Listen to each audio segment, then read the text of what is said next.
Here's my review for Double Dragon Revive.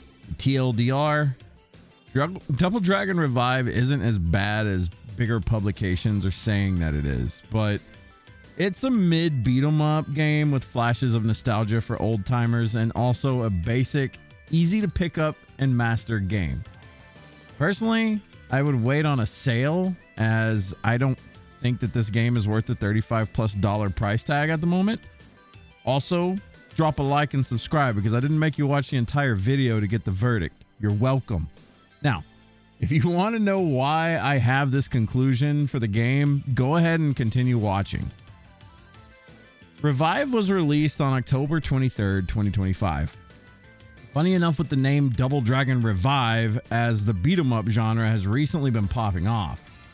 We have games like Shredder's Revenge, Streets of Rage 4, the upcoming Marvel Cosmic Invasion game, a new remake of the Scott Pilgrim game I think is coming up. Beat 'em up fans are really seeing a lot to choose from. Being an avid beat 'em up lover myself, Double Dragon Revive has been on my radar a bit, but with a big question mark above it. Double Dragon hasn't been treated fairly really in the past 30 years, and honestly, Double Dragon 2 and Super Double Dragon were second only to titles like Turtles in Time back in the day for me. Since then, the series has kind of fallen into obscurity and then into a running joke and then into small flashes of fun with Double Dragon Gaiden, or Neon even. Not a dead series by any means, but it's definitely struggling these days. Now, as with all of my reviews, this is going to be a spoiler-free review story-wise. I know, beat 'em up story, right? If you don't want to be spoiled on unlockable characters, I'd stop watching right now. Gameplay footage in the background is only of the early levels to give you something to watch. With that said, let's go ahead and get into the pit and go over some of the details. First and foremost, let's go over the controls and the gameplay. Now, at first, Double Dragon Revive is going to feel a bit clunky. Your movement feels kind of floaty until you get adjusted to the wide turning and no instant stop and go motion. Everything feels a little wound up, if you will, with a slow startup speed and a slow wind down speed. Movement is 8-directional, and if you think that you can just snap to and go left from when you've been going right, that's not going to happen.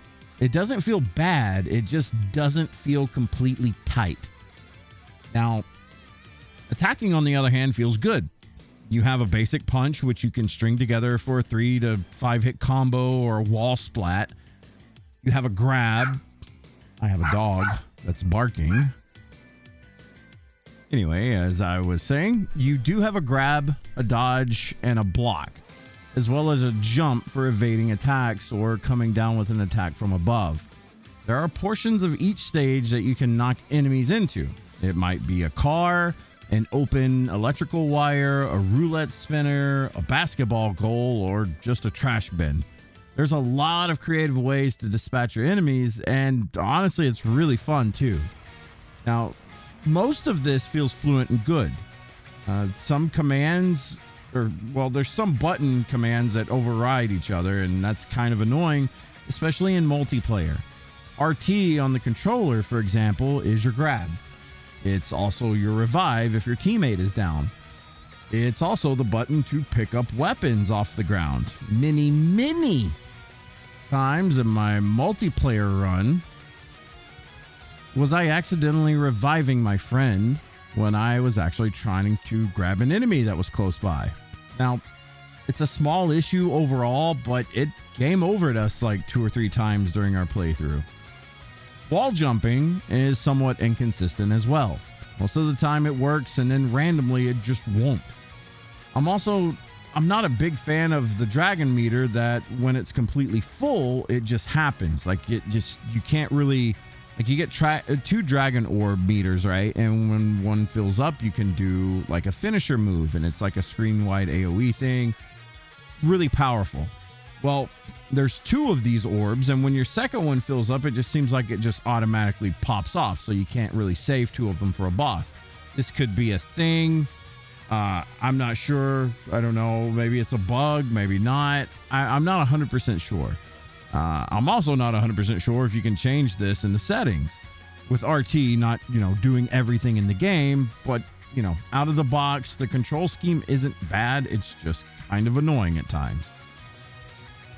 There are portions of the game that have platforming involved, and thankfully it's not that much. The platforming, as always in Double Dragon, feels god-awful.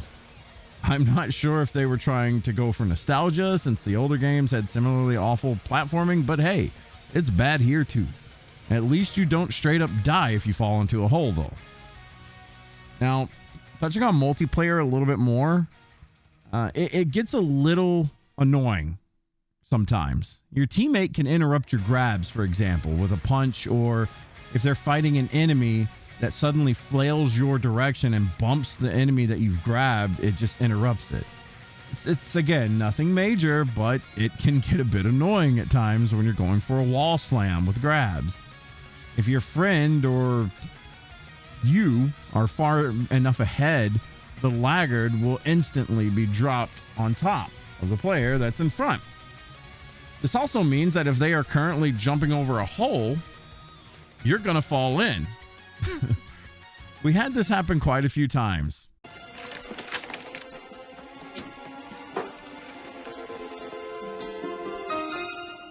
50,000? You got 50,000 on Double Dragon? Now, outside of the main story missions, there are some extras you can do to squeeze out more playtime, and also if you really want to do everything in the game, you can try to get an S+ on every stage yourself. Extras consist of time battles with destroying things on the map for points to beating a boss quickly, all while trying to nab higher scores and take no damage. There's a bit there if you choose to juice this game, especially for a beat 'em up. Now, moving on, we're going to go to story. This is going to be a short one. It's a beat 'em up. The story is pretty basic. There's not much going on that's intriguing, but it's there to lead us from point A to point B to point C and so forth. The story is serviceable, but honestly, it's nothing to brag about. We'll just say that. It's there. Next up is visuals and sound. Visually, Double Dragon Revive has a very nice aesthetic, in my opinion. The game weaves in anime-style cutscenes into a semi-realistic but cartoony world. Personally, I think it's well done. I mean, I would even go as far as to say it's probably a big chunk of the budget of this game went into the art style. Flashy kicks and slams create like a burst of fire, things like that. It always feels good. Now, music-wise, I'm a bit off and I'm a bit on. Some stages are absolute bangers. Stage 1 and the final boss encounter directly come to mind. The final boss has a rendition of the final fight in Double Dragon 2, and it instantly hit that nostalgia dose for me when I heard it. Like, my eyes just perked up. I was like, oh no, it's that song, it's that music. It was so cool. There's even a rendition of the truck stage from Super Double Dragon as well. Some of the tracks just feel very nostalgic and very good, and then some of the tracks just feel very generic and techno-ish kind of stuff, which again, it's not bad, but it kind of got bland a little bit, if I'm being honest. Overall, I'd rank the visuals and the music as a high point, but depending on the player, tastes change. But for me, I thought the music was really good overall. Just had some boring moments here and there, but it was good. And also, like I said, the graphics, I'm a big fan of these. Now let's go over characters. We have Bimmy, Jimmy, Marion, and Ronzo. There are 4 playable characters in Double Dragon Revive. If you're a Double Dragon player, you already know that Billy and Jimmy are going to play roughly the same. I've had my most playtime with Billy so far, but I've dabbled with Marion and Ronzo, and I can safely say that they feel pretty different. Marion is absolutely fun to play, as Ronzo is as well. Ronzo has probably the best dodge in the game, and Marion's string attacks just kind of flow really well together. Like, they do actually play different than Billy and Jimmy. So there's some good replayability there in that sense. You can go back, play through the game as Marion, and then Ronzo again, and then of course try to get, high scores and whatnot, or S ranks in this game. The convoy of baddies that you face in the game are fun as well. Each boss, or each act boss, has their own bad guy quirk, usually touting a weapon of some sort and a cigarette dangling from their mouth. The only real character development you get, though, is from the big bad guys, like towards the end of the game. And I mean, it's flavorful enough to enjoy. So as far as characters go, they did a really good job with that. There's also different costumes and whatnot that you can get in the game. Most of these are unlocked. I think some of these are from like pre-order or something like that. But overall, as you can see right here, you can see the button commands for most of the stuff in the game. There's nothing really crazy. It's just the way the moves come out. And if they knock the enemy into the air, like Marion, for example, her X combo here will like knock an enemy into the air, and then you can do it's like a somersault, like split flip or something, and like knock them down. It adds a little bit of flavor and, like I said, some replayability to the game as well. So they did good on the characters, in my opinion. Next up, we're going to go over difficulty. Now, my very first playthrough of Double Dragon Revive was live on Twitch and YouTube. We cranked it to hard right out of the gate, and honestly, we didn't really struggle until like the last 2 stages. The entire story took us roughly 4 hours. The amount of health in a multiplayer session and on hard is quite a bit for bosses. It can feel exhausting, but it really does test your knowledge of the mechanics to a nice degree. I've read reports that normal is kind of a joke, but honestly, hard felt really good for the most part. Sometimes, although rarely, you can be juggled for over half your health, depending on the situation. When that does happen, it stings, but it's going to be there for it. 100% can happen. I've seen it happen a few times.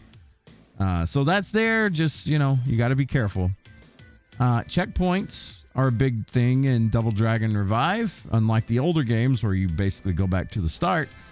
If you've gotten to a boss, you can retry at the start of a boss fight an unlimited amount of times. If you need practice, the game is generous with it. Next up is enemy variety.